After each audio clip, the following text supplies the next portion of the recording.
अयोध्येचे राजकुमार श्रीराम, लक्ष्मण आणि गुरु विश्वामित्र दंडकारण्यातून प्रवास करत असता मार्गात त्यांना एक आश्रम दिसला.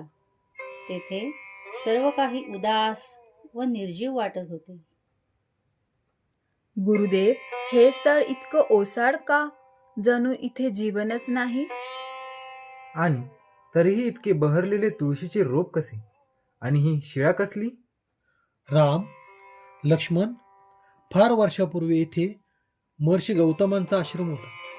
त्यांची पत्नी अहल्या स्वर्गीय सौंदर्य लाभलेली स्त्री. तिच्या सौंदर्यावर देवराज इंद्र मोहित झाले. महर्षी गौतम अनेक कर्मासाठी गेले होते. त्यावेळी इंद्रदेवाने त्यांच्या रूपात येऊन अहल्येशी रतिक्रीडा करत असता गौतम ऋषी परत आले व हे दृश्य पाहताच गौतम ऋषींनी इंद्रदेवास शाप दिला. अहल्येलाही शाप दिला की तू या ठिकाणी शिळा बनून राहशील व तुझा उद्धार श्रीरामांच्या चरणस्पर्शाने होईल. गुरुदेव, अहल्या निर्दोष असूनही अशी यातना भोगत आहे. होय राम, ती तुझ्या आगमनाचीच वाट पाहत आहे. तुझ्या पावन चरणाने तिचा उद्धार होणार आहे.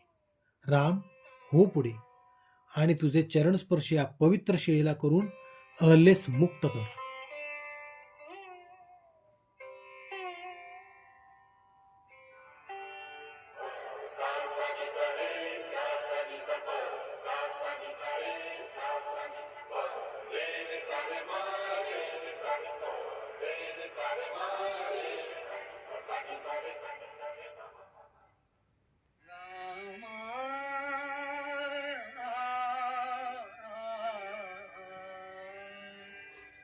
शरण तुझे लागले, आज मी शाप मुक्त झाले, आज मी शाप मुक्त झाले.